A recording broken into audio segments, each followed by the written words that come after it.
Dan saya sudah bilang tadi ikhwan dan akhwat sekalian, ingat jangan keburukan dibalas dengan keburukan. Orang fitnah, biarin dia fitnah sampai dia capek. Jangan dibalas dengan fitnah. Lalu apa yang saya harus lakukan Ustadz? Maafkan. Masa sih Ustadz? Maafkan. Enak benar dia Ustadz? Maafkan. Nggak ada kata lain, jawabannya cuma itu. Maafin. Baik.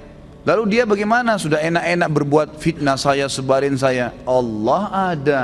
Allah subhanahu wa ta'ala itu kita yakini sebagai orang beriman, Sami', maha mendengar, Basir, maha melihat, Alim, maha mengetahui. Gak usah khawatir. Hukum yang telah Allah turunkan, setiap orang yang berbuat dosa pada Allah, dia kalau tobat Allah ampuni. Tapi kalau dosa berhubungan dengan hak makhluk, manusia, maka dia harus tobat kepada Allah dan meminta maaf kepada manusia yang dia buat salah. Gunjing, fitnah, mencuri, merusak nama baik. Jadi kalau kita begitu difitnah, langsung awalnya kita maafin, udah deh saya maafin. Allah mengatakan wal afina anin nas, hati kita steril kembali tuh.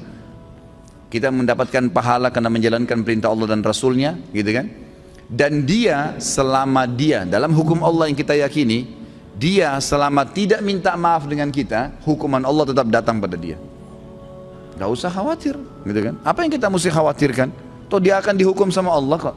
Orang tadi yang menendang kucing dengan menganggap oh kucing ini gak bisa buat apa-apa, pasti Allah SWT datangkan hukumannya. Jadi kalau antum tiba-tiba jalan baik-baik saja, sepatunya baru, jalannya bagus, tiba-tiba keseleo, coba muhasabah tuh.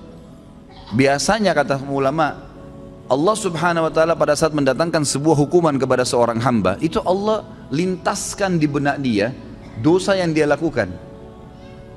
Subhanallah. Misal ada orang tadi keselio, pada saat dia keselio, aduh sakit, itu terlintas pada saat itu atau beberapa saat setelah itu, apa yang menjadi penyebab dia keselio? Kalau dia jeli dia bisa tangkap tuh. Oh ternyata dulu pernah ada orang yang saya tendang nih, pernah mencuri sepatu, pernah apalah gitu kan, pelaku-pelaku yang dilakukan, maka datang hukuman tersebut.